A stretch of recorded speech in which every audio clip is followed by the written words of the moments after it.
Please raise your hand if, since this event started, you checked social media or played a game on your smartphone. Be honest. That's quite a lot of you, even more than what I was expecting, so kudos to all of you. So, now, when you think back to those moments, what do you remember the most? Is it the time you spent laughing with friends while playing Candy Crush? Is it your mom admonishing you for spending too much time on Facebook when you should be studying? Or is it the happiness you felt when you saw that your relative got engaged in a recent Facebook post? Today, entertainment technologies play a vital and central role in our lives. As youth, we have grown up in a world that is increasingly connected and hyper online. Today, we message our friends on social media instead of picking up the phone and calling them. We play video games instead of playing outside hopscotch. We peer through virtual reality glasses or VR rather than looking out the window. And the statistics show the same thing. Today, 700 million people are playing online video games worldwide. And even more fascinatingly, by next year, social network penetration continues to grow. It's expected that nearly 2.8 billion people will be using social media on a regular basis. Now, so I've been mentioning this term, entertainment technologies. So what are entertainment technologies? And why are we so attracted, some might even say addicted to them? By definition, entertainment technologies are computer-mediated digital technologies that enhance or otherwise make possible any sort of entertainment experience. I have 3 up here for you as a sample, which I'll be talking about. Social media, video games, and virtual reality. These are 3, but just some of the huge plethora of entertainment technologies that are all around us today. So, let's get back to this question. Why are we so attracted to entertainment technologies? At their core, entertainment technologies help us connect with each other. In fact, one recent study showed that 78% of social media users share posts because it helps them connect with other people. And if this is the case, the entertainment technologies are a platform for connecting us to each other, for helping us share our experiences. Why do we villainize these technologies? Why do we call them a waste of time when they have so much more potential? Why aren't we tapping into the power of social connection afforded by these technologies to tangibly improve the lives of us and those around us? I believe that entertainment technologies can fundamentally change medicine. I believe that entertainment technologies and the power of social connection that they give us and tapping into that power can transform the health and well-being of our communities. To illustrate how entertainment technologies can be repurposed as biomedical innovations, let me share a story. 3 years ago, during my first year of college, I was working in a clinic that served autistic children. Autism, or autism spectrum disorder as the full medical term, is a serious condition related to brain development that impairs the ability to communicate and interact with others.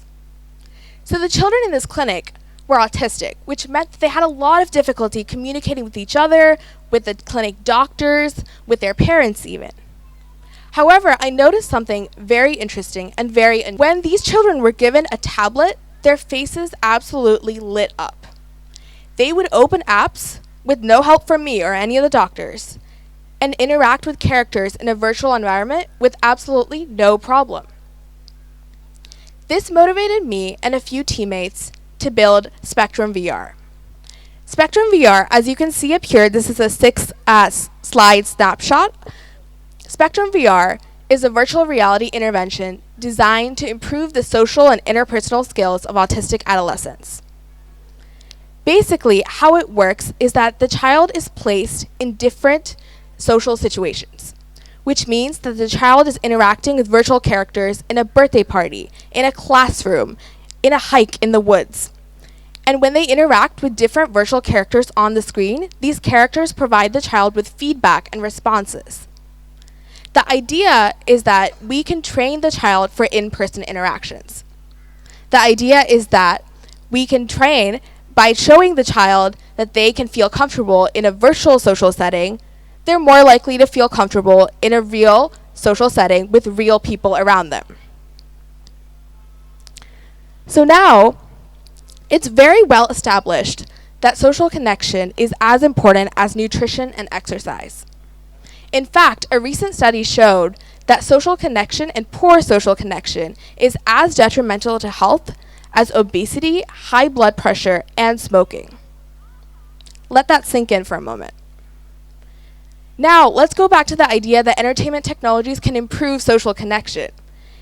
If this is in fact a fact, then why aren't we taking advantage of that fact to improve medical care, especially for children with behavioral and developmental disorders like autism? Now, the next thing up here is that social connection and improving social connection is amazing, but entertainment technologies can also help us measure social connection. And this fact can help clinicians improve health outcomes and reduce healthcare disparities among marginalized groups. As an example, consider the information we can glean from social media. We can understand how people are communicating with each other. We can understand how people's perceptions are changing over time. And we can understand the emotion that people associate with different topics. We may not realize it amidst the flood of likes and shares and retweets. But social media can provide us with necessary and even crucial insight into human behavior. Information that is at our fingertips and information that can reshape how we detect disease and diagnose illness and prescribe treatments. Now, instead of viewing social media as a seemingly infinite timeline of photos and events and videos, consider this. What if we could use social media to pinpoint emerging environmental hazards before they spiraled out of control? Consider the case of pollution and water pollution specifically in India. In India, every year, over 200 million people die of water pollution-related illness. So, the fact is that these people are living or exposed to contaminated water. But also, the more interesting aspect of this is that these people also often have an inkling of what's going on before the crisis erupts. Now, if they know what's going on, they have an idea of what's going on, it's very likely that they're talking about it somewhere. And that somewhere could very well be social media. Now consider if we could use the content of social media posts and pinpoint the location of emerging environmental hazards before they even occurred as a proactive measure. How much of an impact could that have? Now, entertainment technologies are all around us. We are exposed to them on a daily basis. They are contributing to the idea we call global connectivity. As constant consumers and beneficiaries of entertainment technologies, we also have a unique position to use these technologies and harness these technologies for social change.